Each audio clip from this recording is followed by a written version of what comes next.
What's my mother name?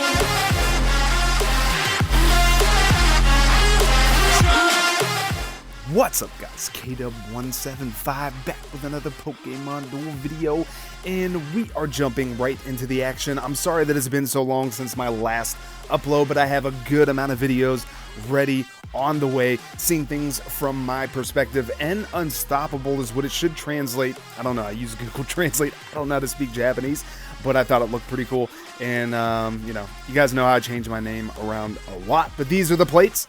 This is the Steel Gym Cup. Using the double scissor with the Stack Attacker, we also have double Blacephalon, Celesteela, and yeah, it's kind of a crack deck, Ultra Beast deck. It's pretty fun. It's pretty fun. So we're gonna take a look and see how this match shakes out. The opponent giving us a perfect opportunity to win the game.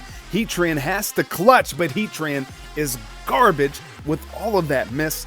They really need to adjust Heatran. Like, the ability is really good, so I understand why they kind of gave it some miss, but nowadays, like, there's wheels that are just super insane now, so they kind of need to buff Heatran. So we were able to kind of just win that one. Just, yeah, the opponent didn't set up properly, so going up against Whisper. Whisper was definitely a pretty, I would say, a well-known player. I don't know if this is the same Whisper or not, but running a kind of like a rare ice deck. Kind of looks like they would be the deck that you would use in like the Silver Moon Hall. I don't know. So I'm going to just go Mega Scizor, jump over. I'm not going to attack because they don't have goal block. So they have, and we couldn't attack them. They would have just been able to move past us, take the goal. And we get the clutch dodge. 2 in a row.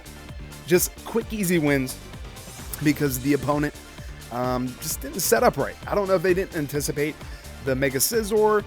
You know, kind of early in the gym, you can kind of get a lot of those cheese wins just for the opponent kind of overlooking the fact that you have a Mega that will be 3 MP that can move through other Pokemon. So, seeing things from our opponent's perspective, I am on the far side. Like, that deck looks pretty sick, though, I'll admit. Like, 2 Blacephalon, 2 Scizor, the Stack Attacker, and the Celesteela. So, I don't know. Taking a look at some of the plates, we have the Power Battle. Also using the Power Battle, or the No Guard plate myself, because with the Scizor, you know, you can give yourself a bigger opportunity to be able to land that white attack to try to get an exclusion with the Mega. The Doublade, haven't really used it. I have it, obviously they gave it to everybody, but they have a perfect matchup here with my Stack Attacker because it's not level 5, so we had that little bit of miss. So with the Doublade and a Power Battle plate, because Doublade has no guard, so we're running a no guard plate, but the Doublade has no guard built in, and also using the Power Battle, it just gives you way more opportunities. So that was a huge misplay on my part for setting that matchup with the Stack Attacker.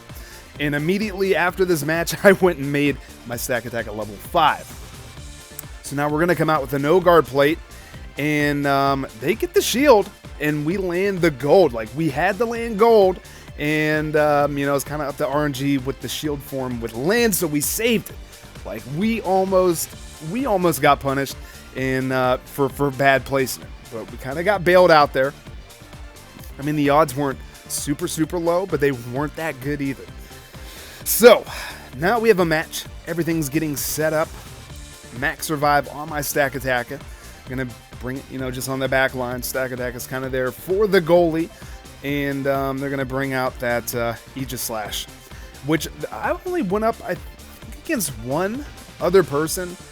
I think they had a double Aegislash deck, so I have not purchased or exchanged for them. I haven't claimed them.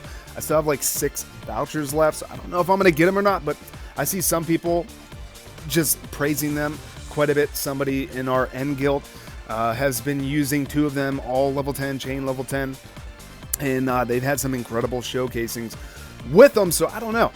Like, I'm going to have to kind of see a little bit more from them, but they definitely are nice. There's a lot of things you can do with them for being able to just keep changing your form and having that ranged attack, so it's pretty nice. So I'm going to kind of come in for the attack here. We did have some odds to be able to get that knockout. also, yeah, Corkscrew Crash is going to go off. So they're going to get a cracked marker regardless here. And that's kind of what's nice about having two Scizor. You're trying to cycle them out, trying to get some cracked markers. And I believe it's the shiny Metagross. If they have a cracked marker, their abilities are negated. So that's also some pretty nice energy. And it's pretty strong. Not too hard to evolve from the Metang either with that Tractor Beam. So Aegislash is going to be able to transform.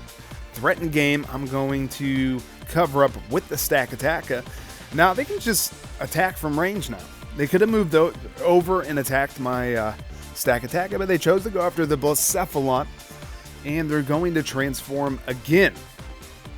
They're going to move in and attack, and they just have that huge blue. Another good thing about this Aegislash shield form is you can build up your Z gauge a lot faster.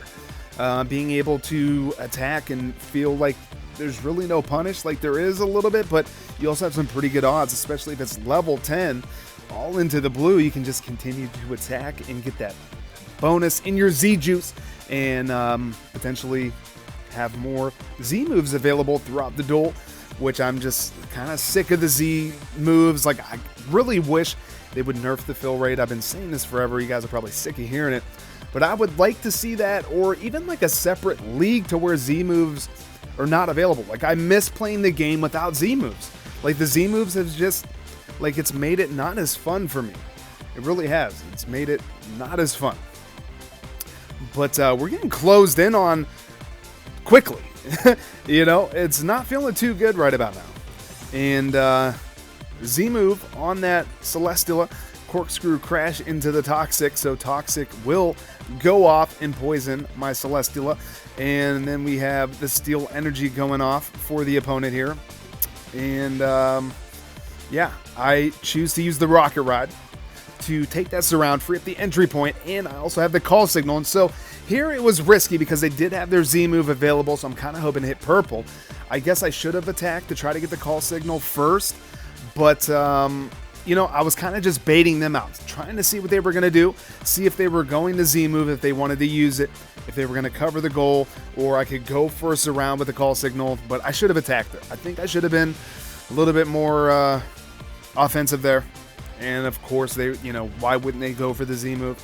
So I was just kind of hoping maybe they didn't, but yeah, nothing I can do. We have an Ultra Necrozma on one entry point, and then we have Aegislash on the other. So now we're going to go Mega, and I love this play here. Instead of moving up and taking that entry point, see, because they moved up, and I'm like, this is GG. This is GG right now. I mean, they still have their blue, though, because of the Stack Attacker, and boom, but we do get it, and like, that was, like, I had a plan, and it worked out, executed it perfectly. I think most people would have rushed up and took that entry point and attacked. They would have covered up the goal then, you know, and then I'd have to go in for the attack. So I just attacked the entry point, made them feel comfortable. I had my Z move available, and I knew next move I could just run up, Z move, go for the Corkscrew Crash, and that could have been GG. So just some quick matches, but I also have another couple of matches that are even more exciting. But I wanted to get this video up first. I'm going to finish on part 2. This is kind of part 1. But yeah, this was the gym. I'm sure it's over by the time I'm getting this video up. Nothing too awesome. I only need 3 trophies to be able to get a new mask, so hopefully I'll find the time to be able to play to get the 30 wins. Shiny Ho-Oh, it kind of sucks, but it's not that bad either because, I mean, there are still a decent amount of ghosts. If you're new to the game, it's got a decent attack. It's got a decent Z move. But regular Ho-Oh is so much better because ghosts are not as meta as what they once were. And this kind of came out a little bit too late for the ghost meta. But yeah, we haven't had a gym in, I don't know, since before Christmas, like back in December. So first gym that we've had in months, almost probably like a half a year. And I do not have a Steel Gym Cup 11 Win Invincible trophy. So I'd like to get that. I get a new mask with 3 trophies. So pretty much as long as we just play, we should be able to get it. But we're on a 3-win streak. I'm going to continue using this team, and hopefully continues to serve me well. and hopefully I can get you guys some more exciting duels. I know the first two matches were just kind of just blow through, but then we had kind of a decent match. Nice little clutch comeback with that corkscrew crash from the Mega Scissors. So if you guys enjoyed the video, definitely leave a like, subscribe if you're new. Follow me on Twitter at KDub175 for further discussions. New video coming very soon, right after this, in the same day. And until that one, later guys.